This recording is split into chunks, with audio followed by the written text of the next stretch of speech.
संपर्क को ऐतिहासिक भूगोल बोली कहुए। एक निर्दिष्ट समय विभिन्न स्थानगुड़िक अवस्थिति और कार्यकलाप को ऐतिहासिक भूगोल भाव परिगणित करा जाए। एही ऐतिहासिक भूगोलर लक्ष्य होछि कौनसी स्थानर भूगोल को मन पकाइबा जहाँ सुंदर अतीतर इतिहास पृष्ठार भंकी मारी जाइछि। यार अर्थ होछि जहाँ आम ओडिशा यह कौन कलिंग उत्कल कौशल ए तीनोटी नाम आपण जो शुणुचंती ए तीनोटी नाम होछि आम ओडिशार। प्रथमे थिले कलिंग तापरे उत्कल तापरे कौशल के भले आमर ओडिशार नाम होई अछि।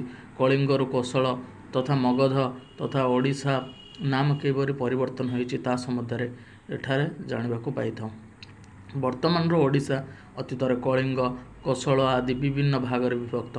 एई ओडिशार कलिंग एवं पुराण कलिंग उत्कल कौशल एमानंक मध्यरे विभिन्न भागरे विभक्त होई अछि। एही खबरटी आमे पुराण साहित्यिक जुगर पाइअछु जहाँकि स्कंद पुराण मत्स्य पुराण एवं कर्म पुराणर वर्णित। एही सब पुराण व्यतीत महाभारत रे मध्य दुर्योधन मुखरु ए कलिंग नामटी ऋषि महाऋषि माने शुणिबाकु पाइछंती। तो प्रथमे कलिंग महाभारत रे कलिंग प्राचीन काल रे ओडिशार विभिन्न भागरे विभाजित होइतिला।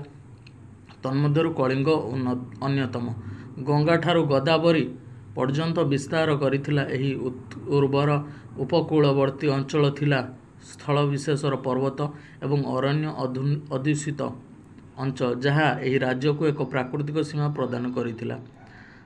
महाभारतर वन पर्वरे लोमश ऋषि युधिष्ठिरंकु कलिंग राज्य संपर्क रे सूचना देइथिले जेउठार पुण्यतय बैतरणी प्रवाहित होउथिला।